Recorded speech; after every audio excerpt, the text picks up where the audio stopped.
에베소 5장 1절, 2절 말씀을 다 같이 한 목소리로 같이 읽도록 하겠습니다. 같이 읽겠습니다. 시작.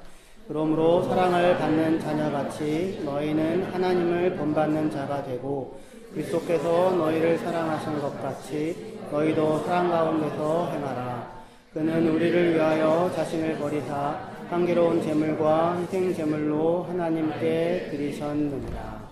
아멘.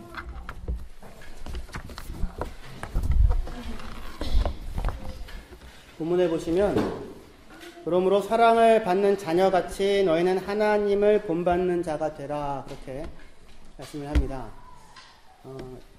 에베소서 이 편지를 받는 사람을 향하여서 바울 사도는 그 사람들을 사랑을 받는 자녀라고 부릅니다.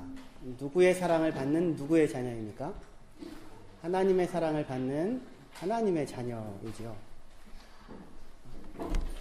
하나님의 자녀이기 때문에 하나님을 본받아라, 그렇게 얘기하고 있습니다. 어려운 일입니까? 쉬운 일입니까? 여러분들의 자녀는 누구를 닮았습니까? 나를 닮았죠? 네, 부모님을 닮았죠. 그죠? 어떻게 닮게 됐을까요? 뭘 했다고 이렇게 닮았을까요? 쉬운 일입니까? 어려운 일입니까? 이게 쉽게 얘기하기가 힘듭니다. 쉽게 얘기하기가 힘든데, 하지만 분명한 것은 부모를 닮았다, 자녀가 부모를 닮은 것은 확실하다, 이거는 분명하죠. 그렇죠? 그래서 우리가 하나님께서 우리 성도들을 향하여서 너희는 하나님을 본받는 자가 되라 라고 이렇게 우리가 생각할 때 상상하기 힘든, 불가능할 것 같은, 아니 사람 보고 하나님 닮으라고 이런 이야기를 하는 것처럼 보일 수 있는데, 근데 그 전제가 되는 게 뭐냐면 너희는 하나님의 사랑을 받는 자녀다. 너희는 하나님의 아들이고 딸이다. 하나님은 너희 아버지다. 그러니 너희는 부모를 닮을 수 있다. 부모를 닮아야 한다. 부모를 닮아라. 이렇게 이야기를 한다는 것입니다. 그러니까 그 시각이 그냥 우리가 어떻게 하면 우리가 주님을 닮을 수 있을까? 어떻게 하면 주님의 마음을 본받을 수 있을까라고 해서 스스로를 이렇게 갈고 닦아서 자기를 조이는 형태와는 조금 다른 시각으로 당신들은 하나님의 사랑을 받는 자녀이니 당신들은 하나님을 닮으십시오, 이렇게 이야기를 하고 있다라고 하는 것입니다. 그 내용이 오늘 말씀을 통해서 생각해보고자 하는 중요한 내용입니다. 성경은 우리에게 하나님을 아버지로 소개하고 있습니다. 하나님을 부르는데 뭐라고 부릅니까? 아버지라고 부릅니다. 여러분들 기도할 때 처음에 호칭이 어떻게 돼요? 하나님 아버지죠, 그죠? 전지전능하시고 무소부재하시며 거룩하시고 지존무쌍하시며 뭐 동방불패하시고 서방도 불패하시며 뭐 이렇게 하시지는 않잖아요, 그쵸? 앞에 쭉 늘어놓고 그리고는 하나님 이렇게 안 하시죠, 그죠? 어떻게 부릅니까? 굉장히 담백하게 하나님 아버지 감사합니다, 이렇게 부르죠. 하나님을 부르는데 어떤 칭호로 부르느냐, 이게 굉장히 중요하잖아요. 전지전능하신 하나님이시여, 만군의 여호와시여, 이렇게 부르는 거랑 내 구원의 반석이시여 뭐 이렇게 부르는 거랑 하나님 아버지여 이렇게 부르는 거랑은 다르죠, 그죠? 근데 우리 대부분의 우리 성도들이 하나님을 부를 때 하나님을 향하여 우리는 아버지다, 하나님 아버지 이렇게 부르고 있다는 사실입니다. 어떻게 하나님이 아버지신 줄 여러분들 알게 되었습니까? 김산? 하나님 기도할 때 어떻게 불러? 제일 처음에 어떻게 시작해? 하나님 아버지. 그치, 감사합니다. 네. 네, 하나님 아버지 감사합니다, 이렇게 시작을 한단 말입니다. 산이는 어떻게 하나님이 아버지인 줄 알게 됐을까요? 하나님을 당연 있으니까요. 너무 수준이 높아서 제가 알아듣기가 힘듭니다. 제가 하나님을 믿어요. 맞아요. 우리가 하나님을 아버지라고 부르는데 굉장히 익숙하게 불러서 이게 별로 그냥 항상 기도할 때 그냥 하나님 아버지 이렇게 부른단 말입니다. 그죠? 여러분들의 자녀가 여러분들 부를 때 엄마 아빠 부르죠. 그죠? 근데 이렇게 특별한 의미를 담아서 부르지는 않죠. 유일하게 언제? 생일날이나 어버이날 때. 그죠? 그러면 또는 아주 엄청나게 뭔가를 잘못했을 때 어마마마, 와바마마 뭐 이러면서 부를 수 있을 텐데 쉬운 부름이 아닌데 그런데 아무렇지도 않게 하나님을 향하여 우리는 아버지라고 부르고 있다는 말입니다. 어떻게 이렇게 하나님을 향하여 우리 아버지라고 부를 수 있게 되었을까요? 우리가 믿는 하나님은 천지의 창조주거든요. 어마어마하신 분이시죠. 우주 만물을 만드셨잖아요. 그 칼 세이건이라는 사람은 아마 코스모스에서 칼 세이건이 맞는 것 같은데 아니면 할 수 없고, 그 우주가 워낙에 조그마하지 않습니까? 우주가 조그만 건 하나님의 입장에서 우주가 조그맣고요. 지구가 아주 조그마하지 않습니까? 우주 안에서 보면. 그럼 거기 먼지같이에 불과하잖아요. 그러니까 그렇게 작은 곳에, 그 먼지 같은 곳에 먼지만도 못한 사람, 그것이 나라고 하는 것을 생각할 때 인간은 겸손하게 된다, 뭐 이런 식의 이야기를 했던 것으로 알고 있어요. 맞아요. 그렇게 얘기할 수 있을 거예요. 광대한 우주죠. 근데 그 광대한 우주를 창조하신 분이 누구십니까? 하나님이죠. 근데 우리는 그 하나님을 향하여 뭐라고 불러요? 아버지라고 부른다. 아버지. 이 사실이 굉장히 중요합니다. 만약에 하나님을 우리가 아버지라고 부를 수 없다면 우리는 하나님 앞에 나아가는 일은 굉장히 쉽지 않은 일이 됩니다. 하나님의 은혜를 얻기 위하여, 하나님의 호의를 얻기 위하여 여러 가지 행동을 해야 되는 거예요. 치성을 드리도 새벽에 4시에 일어나서 감히 하나님을 만나려고, 신을 만나려고 하는데 어찌 그냥 나갈 수 있겠습니까? 목욕 재개를 하고 새벽 4시에 가장 먼저 정한수를 떠놓고 그리고는 나가야 되지 않겠어요? 근데 여러분들 집에서 아버지를 만날 때 어떻게 만나십니까? 물론 한국에 계시는 아버님은 만나 뵙기가 쉽지 않습니다. 밤에 너무 늦게 들어오시고 새벽부터 나가셔가지고 아버님이 오시면 아버님 돌아오셨습니까? 잘 다녀오십시오. 이렇게 인사가 되긴 하긴 하지만 그렇지 않잖아요. 아버지죠. 하나님이 우리와 항상 함께 하시는 우리 아버지라고요. 하나님을 향하여 우리가 아버지라고 부를 수 있다는 사실이 얼마나 크고 엄청난 일인지 모릅니다. 하나님을 호칭할 때 아버지라고 부르면 하나님은 어느 순간 바로 우리 곁에 계십니다. 우리를 낳으신 분으로 옆에 계십니다. 어렵지 않습니다.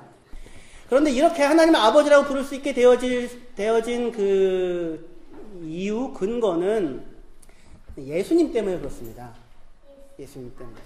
이전에 구약시대에도 이스라엘 백성들이 하나님을 향하여 여러 가지로 불렀어요. 하나님과 이스라엘 백성의 관계를 나타내는 여러 그 관계에 대한 표현들이 있었습니다.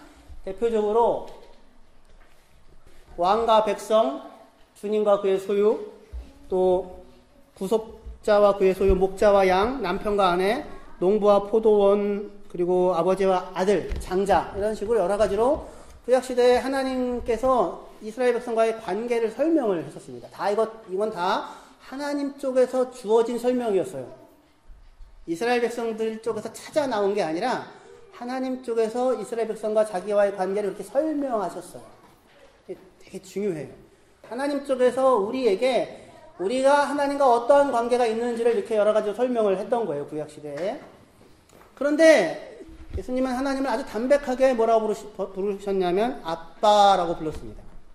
물론 아람어로 아빠예요. 아빠. 근데 아람어로 발음이 아빠. 근데 우리말 아빠랑 비슷해요. 발음도 비슷하고 그 뜻도 비슷해요.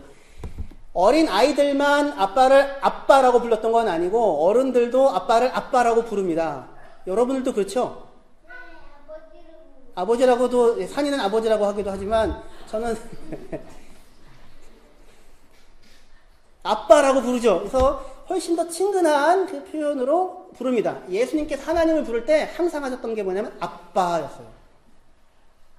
그러면서 근데 예수님이 자기만 하나님을 아빠라고 부른 게 아니라 주기도문에서 기도를 가르쳐 주실 때 뭐라고 합니까? 너희는 이렇게 기도하라 라고 하면서 하늘에 계신 우리 아버지요. 하늘에 계신이라는 말이 앞에 들어가긴 하지만 원래 제일 처음에 그 예수님이 부르라고 하는 말은 아빠예요. 아빠 우리 하늘에 계신 파터 운서 임 힘멜, 그죠? 파터 운서 우리 아빠 우리.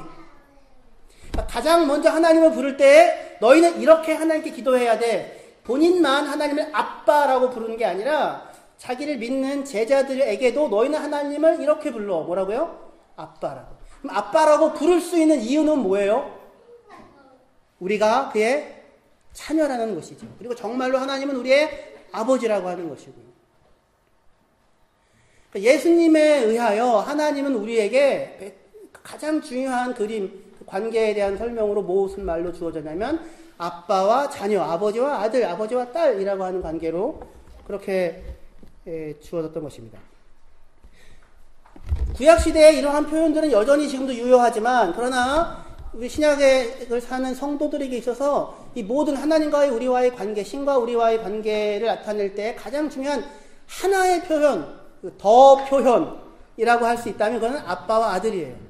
아버지와 자녀라고 하는 것이에요. 왜 그러냐면 구원이라고 하는 것은 구원이라고 하나님께서 우리에게 주시고자 하는 구원이라고 하는 것은 그리스도 예수 안에서 우리들을 구원하시는 거거든요. 근데 그리스도 예수는 누구예요? 하나님의 아들이죠. 그러니까 하나님의 아들 예수 안에 우리를 넣으시고는 그 아들 안에서 우리를 구원하시는 겁니다. 아버지와 아들 간의 관계 속에 우리를 넣고 그 아들 예수와 우리를 연합시키고 하나 되게 하고 묶으시고는 그리고는 그 아들로서 우리를 구원하시는 거예요. 그런데 그 아들로서 우리를 하시고자 하시는 큰 이유 중에 하나는 무엇이냐면 아들은 누구예요? 누구를 닮았습니까? 아버지를 닮았거든요. 아들은 누구의 형상을 따라 존재해요? 아버지의 형상을 따라 존재하거든요. 아들은 하나님 아버지를 닮았거든요. 그래서 우리를 아들로 이렇게 세워놓는 큰 이유는 하나님 아버지를 닮으라고 하는 것입니다. 그 표현을 아들이라고 하는 말의 중요한 부분은 뭐냐면 그래서 상속자라고 하는 거예요. 상속자는 뭡니까? 아버지의 것을 물려받는 거죠. 아버지의 것을 내 것으로 삼는 것. 근데 보통 상속은 아버지가 돌아가셨을 때 이루어지지만 하나님 돌아가실 수 없으니까 거꾸로 누가 죽어야 되냐면 우리가 죽어야 되는데 우리가 죽어서 그리스도 예수 안에서 그래서 아버지의 것을 우리가 참여하게 되는 것입니다. 하나님의 아버지의 모든 것을 우리가 누릴 수 있는 자가 되게 하는 것 그것이 구원이고 그 구원이라고 하는 것을 우리가 누릴 수 있게 하도록 하나님께서 지금 하시는 그 선택하신 방법이 뭐냐면 아버지와 아들의 관계 속에서 아버지가 아들을 돌보고 그리고 아들이 아버지를 닮아가는 바로 이것을 통하여 하나님께서 우리에게 구원을 주시고자 하신다고 하는 것입니다. 로마서 8장 29절 같이 한번 읽도록 하겠습니다. 시작. 하나님이 미리 하신 자들을 또한 그 아들의 형상을 본받게 하기 위하여 미리 정하셨으니 이는 그로 많은 형제 중에서 맏아들이 되게 하려 하십니다. 하나님이 우리를 부르셨는데 왜 부르셨냐면 그 아들의 형상을 본받게 하려고 부르셨대요. 예수 그리스도의 형상을 본받게 하려고. 아들의 형상을 본받게 하려고 우리를 아들로 삼으신 거예요. 근데 아들의 형상을 본받는다는 얘기는 무슨 얘기입니까? 아버지의 형상을 본받는 거죠. 아버지를 닮는 것입니다. 아버지를 닮는 자가 된다는 것은 거꾸로 다시 얘기하면 그의 아들이 된다는 것이죠. 그의 자녀가 된다는 것이죠. 성경에서 우리의 구원에 대하여 설명하는 가장 중요한 표현이 뭐냐면 하나님께서 우리를 낳으셨다라는 것입니다. 우리에 대한 구원을 설명할 때 우리는 예수를 믿어서 구원을 얻는다, 교회를 다니면 구원을 얻는다 이런 식으로 우리의 구원을 생각하지만 성경에서 표현하는 가장 중요한 우리의 구원에 대한 설명은 뭐냐면 하나님께서 우리를 낳으셨다라는 거예요. 자녀로 낳으셨다. 그리스도 예수 안에서 우리를 낳으셨다. 믿는 자를 낳으셨다. 영접하는 자 곧 그 이름을 믿는 자들에게는 하나님의 자녀가 되는 권세를 주셨으니 혈통으로나 육정으로나 사람의 뜻으로 나지 않고 오직 하나님께로부터 난 자들이니라. 낳았다는 게 그냥 나왔다는 얘기가 아니라 태어났다고. 하나님이 낳으셨다고. 하나님이 아버지고 우리는 그의 자녀가 되었습니다. 그러면 아버지가 자녀에게 이제 해야 하는 일이 무엇입니까? 낳아놓으면 끝인 거예요? 끝이 아니죠. 저희는 아이를 셋을 낳았는데요. 언제 끝이 날지 모르겠습니다. 첫째가 10살이고 이제 막내가 3살인데 끝이 아니죠. 이 시작이죠. 뭘 해야 될까요? 무슨 일을 해야 될까요? 자녀를 일단 먹이고 입혀야죠. 양육해야죠. 양육만 하면 됩니까? 훈육해야죠. 그죠? 가르치고 마땅한 길을 따라 걸어가게 해야 되겠죠. 그렇죠? 하나님께서 우리를 낳으셨으니 우리 아버지가 되셨으니 우리를 먹이고 입히고 양육하고 가르치고 훈육하실 것입니다. 여러분들의 자녀에 대한 양육과 훈육의 목표가 무엇입니까? 잘 교육시켜서 좋은 대학을 보내고 좋은 직장을 얻게 하여서 좋은 상대와 결혼하게 하는 것이 양육과 훈육의 목표입니까? 뭐 그러기만 하면 얼마나 좋겠습니까? 하지만 그것이 정말 양육과 훈육의 궁극적인 목적이 될까요? 아이가 공부를 잘 못하면 그러면 그 부모는 부모 노릇에 실패한 것입니까? 아이가 대학을 가지 못하면 그러면 부모 노릇에 실패한 것인가요? 자녀가 좋은 직장을 다니지 못하면 그러면 부모로서 실격입니까? 자녀가 결혼을 하지 못하면 미혼이 아니라 비혼으로 살겠다고 하면 그러면 부모 노릇 실패가 되는 겁니까? 자녀가 결혼을 하였으나 결국 이혼하게 되었다면 그럼 부모 노릇 실패인가요? 그렇지 않다고 대답을 하죠. 하지만 그 아이가 내 아이일 필요는 굳이 없죠. 다른 사람의 경우라면 몰라도. 쉽지 않은 일인데 하나님께서 우리를 향한 양육과 교육의 목표는 그렇다면 무엇일까요? 그러니까 부모로서 여러분들이 자녀를 양육하는데 무엇을 가장 중요한 목표로 두고 여러분들의 자녀를 양육하십니까? 이렇게 처음에 물었고 그 대답을 사실은 우리는 분명히 갖지 못한 채 아이들의 감당을 해왔죠. 고맙게도 아이들이 잘 자라주었고 하나님께서 그런데 우리를 낳으셔서 우리를 키우실 때에 우리를 양육하시고 훈육하시는 그 목표는 무엇일까요? 우리처럼 잘 교육시켜서 좋은 대학 보내서 좋은 직장을 얻어서 좋은 상대와 결혼하여 좋은 아이를 낳아 키우며 사는 것? 그것이 하나님이 우리를 자녀 삼은 목표일까요? 구원하신 그 의미일까요? 하나님께서 우리를 부르시고 우리를 낳으시고 우리를 양육하시고 훈육하시는 목표는 우리 본문에서 우리가 봤던 것처럼 하나님 아버지를 닮은 자가 되는 것입니다. 에베소서 5장 1절 5장 1절을 같이 큰 목소리를 같이 읽겠습니다. 시작. 그러므로 사랑을 받는 자녀같이 너희는 하나님을 본받는 자가 되고 하나님을 본받는 자가 되고 그것이 하나님께서 우리를 낳으시고 양육하시고 키우시는 목표입니다. 하나님을 본받는 자가 된다는 것은 무엇입니까? 그것은 사랑을 알고 사랑을 할 줄 아는 사람이 되는 것입니다. 사랑을 받은 자녀같이 하나님을 본받는 자가 되고 그리스도께서 너희를 위하여 자신을 주신 것과 같이 너희도 사랑 가운데서 행하라. 2절에 그렇게 이어집니다. 하나님을 본받는 자가 된다고 하는 이야기는 다른 것이 아니라 사랑을 하는 자로 살아가는 것입니다.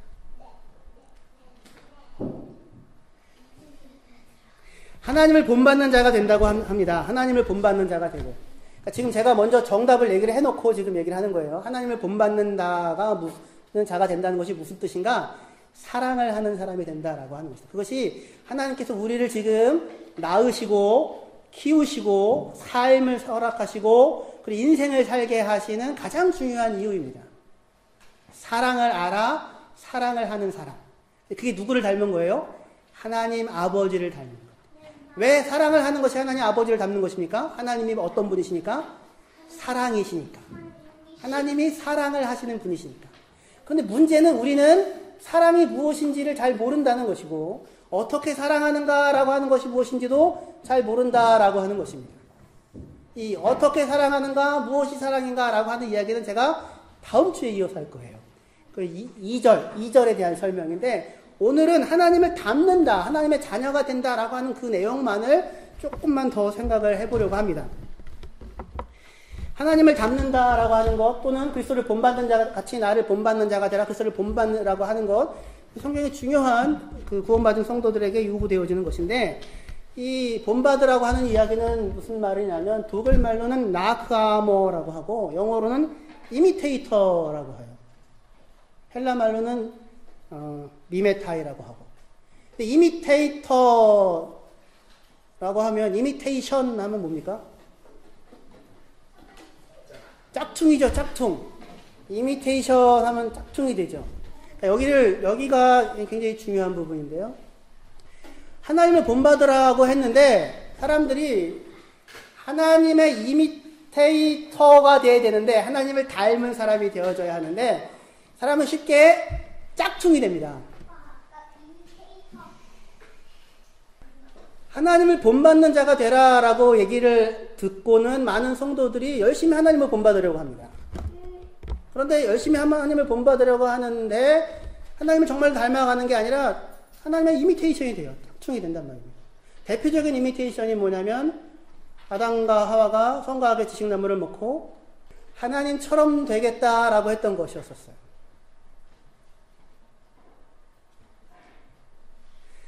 사람을, 그러니까 흉내를 내려고 하는 거죠. 하나님을 흉내를 내려고 하는 것. 하지만 이 이미테이션 또는 이미테이트, 닮는다, 모방한다라는 말입니다. 모방한다는 말은 그냥 다만 따라한다, 흉내낸다라고 하는 것보다는 훨씬 더 적극적이고 긍정적인 의미를 사실은 가지고 있습니다. 잘못하면 모방이 짝퉁이 돼버리고 말지만 잘못하면 모방이 뭐가 돼요? 창조의 어머니가 된다고 하잖아요. 그렇죠? 그래서 본래 모방이라고 하는 것이야말로 굉장히 중요한 사람의, 인간의 조건입니다. 인간다움의 조건이에요. 아리스토텔레스는 모방을 인간다움의 조건이라고 얘기를 했었습니다. 대표적으로 모방, 무언가를 이렇게 재현해내는 것, 어떤 것을 다시 만들어내는 것, 제작하는 것을 하는 일이 뭐냐면 예술이죠. 그렇죠? 예술. 근데 플라톤이라는 사람은 이 예술을, 모방을 뭐라고 얘기했냐면 짝퉁의 짝퉁을 만들어내는 것이라고 폄하를 했었습니다. 왜냐하면 이데아의 세계, 선과 무슨 의와 이런 고상한 세계가 있는데 그것에 대한 모방이 이 세계인데, 자연 세계인데 그 자연 세계를 또 모방을 하니 짝퉁의 짝퉁이 된다, 이렇게 얘기를 했던 거죠. 그런데 플라톤과 달리 아리스토텔레스, 이런 사람들 이름은 뭐 하나도 별로 중요하지 않습니다. 저도 잘 모르겠습니다. 하지만 그 내용은 중요한 거니까. 하지만 이 아리스토텔레스 아씨는 무언가를 모방하는 것이 그것을 통하여서 그 사물이 가지고 있는, 사건이 가지고 있는 본질에 참된 모습에 도달할 수 있는 길이 되기도 한다, 이렇게 생각을 했어요. 그래서 우리가 드라마를 보거나 연극을 보거나 좋은 오페라를 보거나 하면 가슴이 울컥하고 눈물이 나기도 하죠. 그죠? 정화, 카타르시스가 일어나기도 한다고요. 그래서 무언가를 모방한다고 하는 것은 다만 그것을 흉내내고 따라하는 것이 아니라 그것의 그것다움을 발견하고 찝어내고 찾아내서 다시 표현하는 것일 수 있어요. 그렇죠? 이렇게 말이 어렵네요. 말이 어려우니까 그림을 볼게요. 보십시다. 이 산이 뭐냐면 생빅투아르 산이라는 산이에요. 그 산에 대한 그림이죠. 세잔느라는 사람이 그렸습니다. 아주 유명한 그림인데요. 이 사람은 그림을 그릴 때 한순간에 빨리 그리는 것이 아니라 오랜 시간을 두고 그립니다. 몇 년씩 그려요. 이것도 지금 몇 년째 그려진 그림입니다. 이 산에 대한 실제 사진이 있는데요. 이 산이에요. 앞으로 다시 돌릴 수 있으세요? 닮았어요, 안 닮았어요? 뒤에 산이랑? 닮았어요? 예. 닮았다고 해줍시다. 예. 이 산을 앞에 있는 그림으로, 예, 이렇게 그렸어요. 잘 그렸나요? 저보다는 잘 그렸어요. 저보다는 잘 그렸는데, 하지만 이 사람이 그림을 그릴 때 한순간에 그린 것이 아니라 여러 해에 걸쳐서 그렸다고 했잖아요. 근데 세잔이라는 사람은 이 그림을 이 하나만 그린 게 아니라 여러 개를 그립니다. 뒤로 좀 넘겨주실래요? 예, 이렇게도 그리고요. 또 넘겨줄래요? 이렇게도 그리고요. 예, 이렇게도 그리고요. 이렇게도 그리고요. 이렇게 그 같은 산을 여러 번 반복해서 그립니다. 왜 그럴까요? 어떤 것이 가장 그 생빅투아르 산과 똑같습니까? 닮았습니까? 그렇게 물어보면 이건 조금, 그쵸? 어울리지 않는 그 물음이죠. 사실은 저 생빅투아르 산을 담은 사진도 되게 많습니다. 인터넷에 찾아보면 굉장히 많은데요. 같은 산인가 싶습니다. 어디서 어떻게 찍었느냐에 따라서 다 다르게 보이거든요. 그런데 다 뭘 그린 거예요? 생빅투아르라고 하는 한 산을 그린 것입니다. 오랜 시간을 두고. 한순간을 포착한 것이 아니라. 왜 이렇게 이 세잔은 이 산을 이렇게 여러 번 그렸을까요? 산을 사랑했기 때문이죠. 산을 사랑했으면 산을 올라가면 되는데 그림만 그리고 아마 올라가기도 많이 올라갔을 것입니다. 자, 모방을 하는 거잖아요. 산을 보고 그대로 따라서 그리는 것인데, 그런데 그대로 흉내를 내는 것이 아니라 뭐예요? 자기가 이해한 것을 그리는 거죠. 그렇죠? 이 세잔이라고 하는 사람은 뒤로 보시면 더 뒤로 가시면 이렇게 형체가 흐트러지죠? 형체가 어그러지는 것처럼 보이지만 하지만 항상 형체가 단단하게 있어요. 앞으로 다시 가실래요? 하나 더요? 이렇게요. 이렇게 형체가 항상 단단하게 있어요. 세잔과 달리 모네라는 사람은 형체가 어그러지거든요. 근데 이 사람은 항상 형체가 단단하게 있으면서도 그런데 이렇게 또 뒤로 가시면 색채로 전체의 이미지를 담아서 표현을 하고 있습니다. 그래서 조금 더 이 산의 진실에, 이 산의 본질에, 이 산에 산 다음에 다가가고자 하는 노력을 끊임없이 반복을 했어요. 그 반복을 누가 했습니까? 세잔네가 했다고요. 세잔이 그렇게 반복하고 노력한 결과로 나타난 작품이 이거예요. 이것이 하나님을 닮으라라고 하는 것에 한 모델이 되어줄 수 있기 때문에 제가 이 그림을 갖고 온 것입니다. 하나님은 한결같으시죠? 하나님은 언제나 동일하시죠? 근데 그 하나님이 어떠하신, 우리가 그 하나님을 우리는 누구로 배웠냐면 성경에서 아버지라고 배웠다고요, 일단은. 그리고 아버지를 닮은 자로서 우리를 하나님께서 만드셨는데 그 가장 아버지 다음이 뭐냐면 사랑이라고 했었어요. 근데 우리는 그 사랑이 무엇인지를 확실하게 이게 사랑이다라고 한마디로 정의할 수 없어도 아무도 사랑 없이 사는 적 없고 사랑하지 않고 사는 사람 없으며 사랑받지 않고도 살 수 있는 사람은 아무도 없어요. 그렇죠? 이 세상에 사랑이 없다면 한순간도 삶이 존재하지 않을 거예요. 하나님의 사랑이 없다면 세상 자체도 존재하지 않고 내 삶도 존재하지 않고 여러분들의 삶도 존재하지 않을 것입니다. 늘 겪고 알고 있죠. 그런데 얼마나 그것이 하나님의 사랑을 여러분들이 잘 알고 계십니까? 막연하게 다가가는 거죠. 그러니까 하나님을 닮아가는 것이 마치 이 세잔이 오랜 세월 동안 그 산을 무수히 그리고 또 그려서 그 안에 단단한 어떤 형태를 붙잡기 위하여 다가갔듯이 다른 누구가 아니라 모네도 아니고 마네도 아니고 다른 사람도 아니고 성성일도 아니고 세잔이라는 사람으로 자기의 경험과 자기가 알고 있는 것을 바탕으로 하여서 그 산에 끊임없이 다가간 결과 산에 대한 어떤 것들을 모방하여 보여주듯이 그러한 것이 바로 우리의 삶을 통하여 하나님께서 우리 안에 하나님을 닮으라라고 하는 이야기 안에 보여주고 싶은 것입니다. 이거는 고흐의 그림인데요. 무슨 제목이 뭘까요? 선한 사마리아 사람입니다. 선한 사마리아 사람. 아주 살아있죠? 예, 선한 사마리아 사람인데 그 광도 만난 사람을 말 위에 올려 실는 거예요. 그렇죠? 근데 무엇과 무엇이 맞닿아 있습니까? 가슴과 가슴이 맞닿아 있습니다. 이게 고흐가 포착한 가장 중요한 선한 사마리아인의 그 핵심적인 내용이에요. 이게 무수하게 많은 사람이 선한 사마리아인을 그렸거든요. 그런데 여러분들에게 진실을 하나 알려주겠습니다. 이 그림은 사실은 표절입니다. 표절. 왜냐하면 앞에 뒤에 보시면 들라크루아라는 사람이 1849년에 이 그림을 그려요. 아까 그 그림이랑 어때요? 같아요? 달라요? 똑같아요?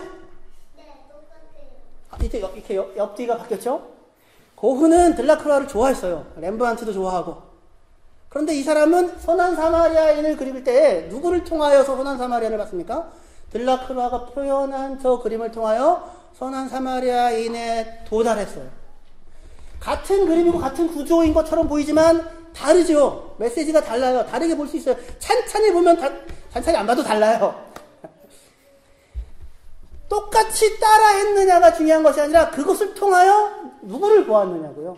이 들라크루아가 표현하고자 했던 선한 사마리아인의 비유, 그 사람이라고 하는 창을 통하여 가슴과 가슴이 맞닿아 있는, 그래서 거기서부터 사랑이라고 하는 것이 시작되었던, 저기 뒤쪽에는 율법사가 뒷길도 뒤안길로 가는데 고흐의 그림에서는 율법사와 레위인이 더 분명하게 옆쪽에 보이죠? 쓸쓸하고 외로워 보이는데 이 소위 선한 사마리아인이라고 하는 저 사람의 얼굴은 굉장히 행복감이 있어 보여요. 가슴과 가슴이 맞닿아서 이런 일을 좀 하고 있다고요. 똑같아 보이는 그림처럼 보이지만 다른 내용들을 담고 있어요. 들라크루아라는 사람을 통하여, 그 그림을 통하여 선한 사마리아인이라고, 예수 그리스도라고 하는 하나님을 만난 거죠. 그것을 표현을 하고자 했었던 것입니다.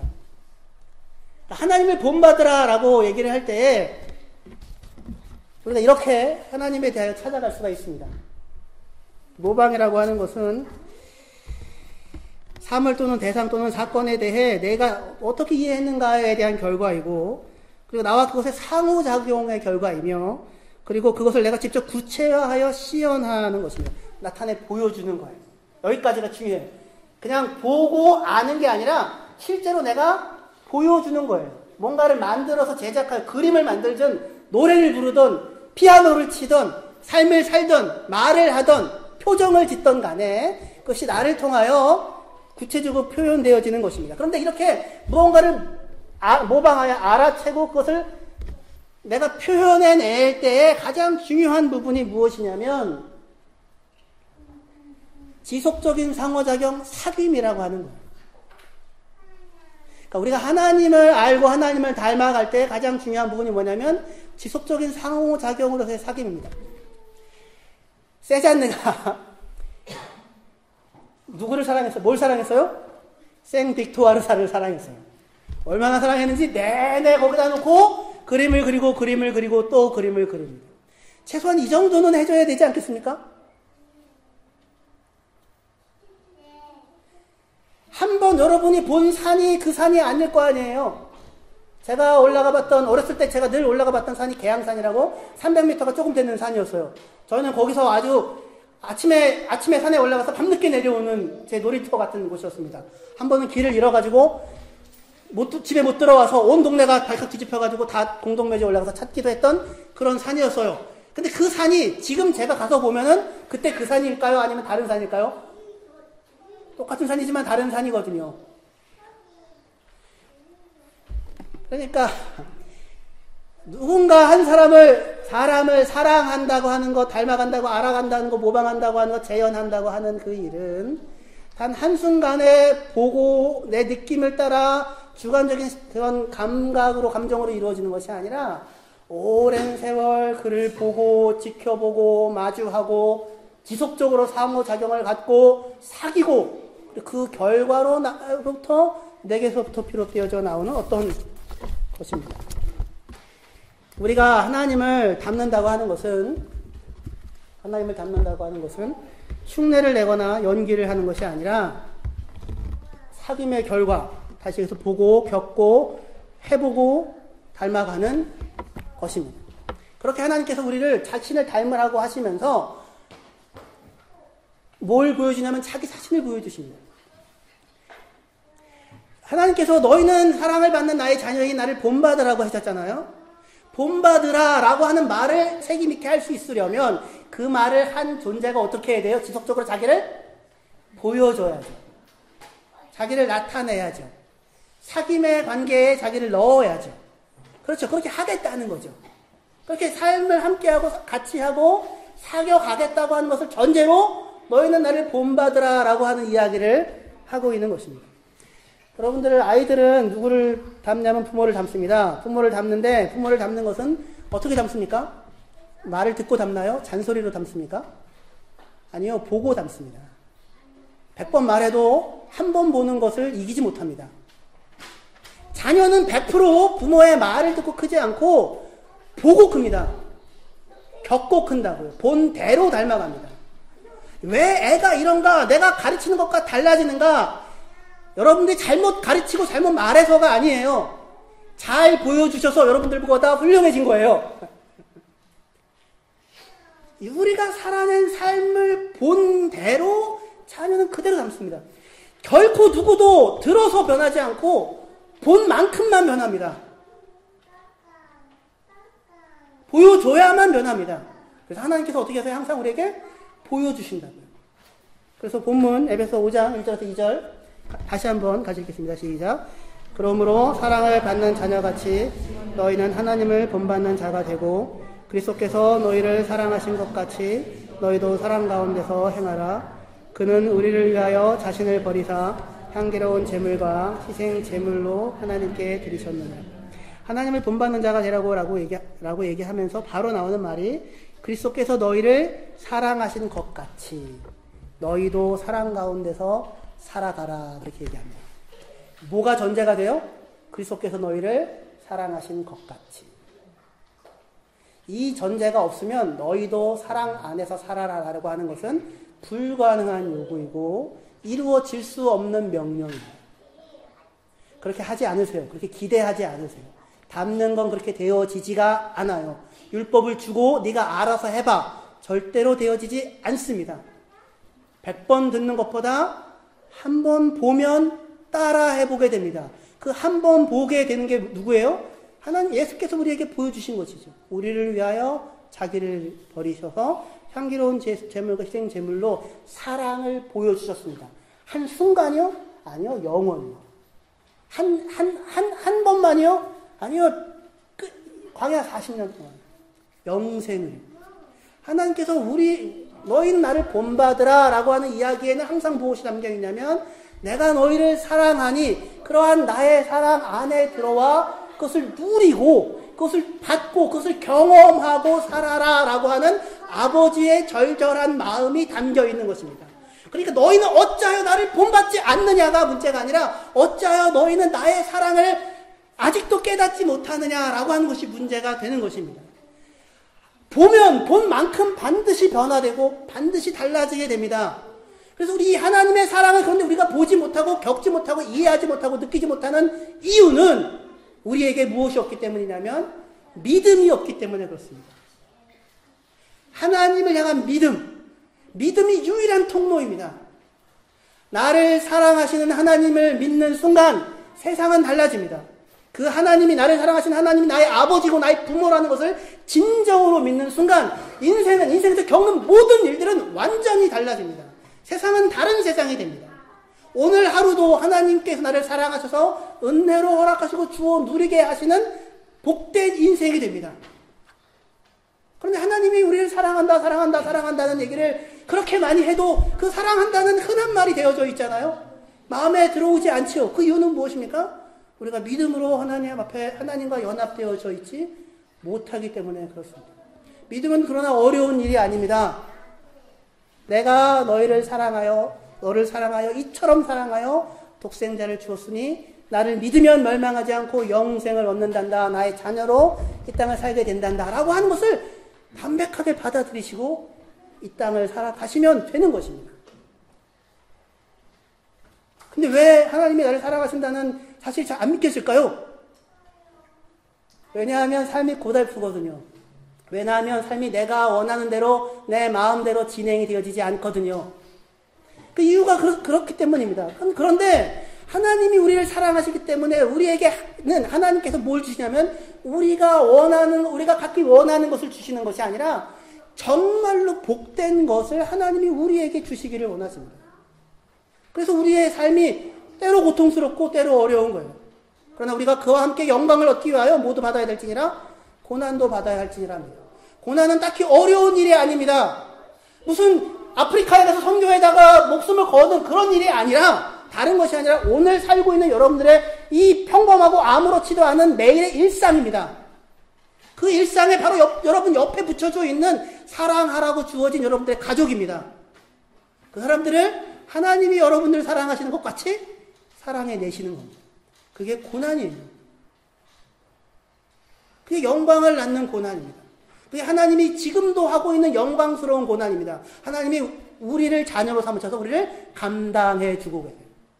우리를 책임져요. 결단코 포기하지 않아요. 그럼에도 불구하고 사랑하시고 그렇기 때문에 사랑하세요. 아무도 나를 보고 그렇기 때문에 사랑하지 않아요. 대부분의 사람들이 여러분들의 자녀를 그럼에도 불구하고 사랑하잖아요. 하지만 그렇기 때문에도 사랑하죠. 이게 훨씬 깊은 사랑인데 하나님이 우리를 그렇기 때문에 우리를 사랑하십니다.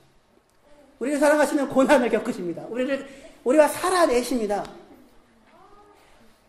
오늘 여러분들에게 주어진 이 시간, 이 하루, 그리고 곁에 계신 사람들, 마주치게 되어지는 사람들, 그 사람이 누구이든지 간에 그 사람과의 만남 가운데 무엇을 만들어내시기를 원하시는가? 사랑을 만들어내시기 원하십니다. 원수와도 화목을 만들어내고, 보복이 아니라, 분노가 아니라, 정죄가 아니라, 분풀이가 아니라. 그거 어렵죠. 그런데 하나님께서 우리를 사랑하셔서 오늘 우리의 삶을 돌보시고 지키시고 인도해 가십니다. 이 사실을 마음에 굳게 믿으시고 오늘을 주어진 내 하루하루 순간은 하나님이 내게 주실 수 있는 최선이다 믿으시고 내가 망쳐놓는 것으로도 하나님은 결코 실패하거나 실수하지 않고 그것조차도 사용하셔서 가장 귀하고 복된 것을 만들어내실 수 있는 분이시다. 그렇게 믿으시고 하나님을 겪어서 닮는 자리에 모두가 서시는 저와 여러분이 되시길 바랍니다. 기도합시다. 하나님 아버지 은혜와 사랑을 감사합니다. 하나님이 세상을 이처럼 사랑하사 독생자를 주셨을 뿐만 아니라 우리의 삶을 주셨고 우리의 부모를 주셨고 우리의 자녀들을 주셨고 내 오늘의 현재와 내 과거와 내 기억들을 허락해 주셨습니다. 어찌하여 이것을 겨우 이런 모습입니까? 원망할지 모르겠으나 하나님은 아니라고 내가 너에게 주는 가장 귀한 것이라고 그 자리에 서서 인생을 다시 보면 삶에는 생각지 못한 보배로운 것들과 감사하지 않을 수 없는 것들과 반짝반짝 빛나는 영원한 것들이 삶의 켜켜에 담겨져 있다고 그 사실을 발견할 수 있다고 말씀하십니다. 하나님께서 우리 전체를 다 보여주셔서 하나님 겪고 아는 사람으로 하나님을 닮아갈 수 있는 자녀로 삼아주셨으니 이 사실을 믿고 신뢰하고 하나님께서 우리를 사랑하신 것처럼 우리 또한 열심으로 서로를 사랑하는 자리에 서서 진력하며 살아나가는 하나님의 자녀들이 저희가 되어지게 하여 주시옵소서. 예수님의 이름으로 기도합니다.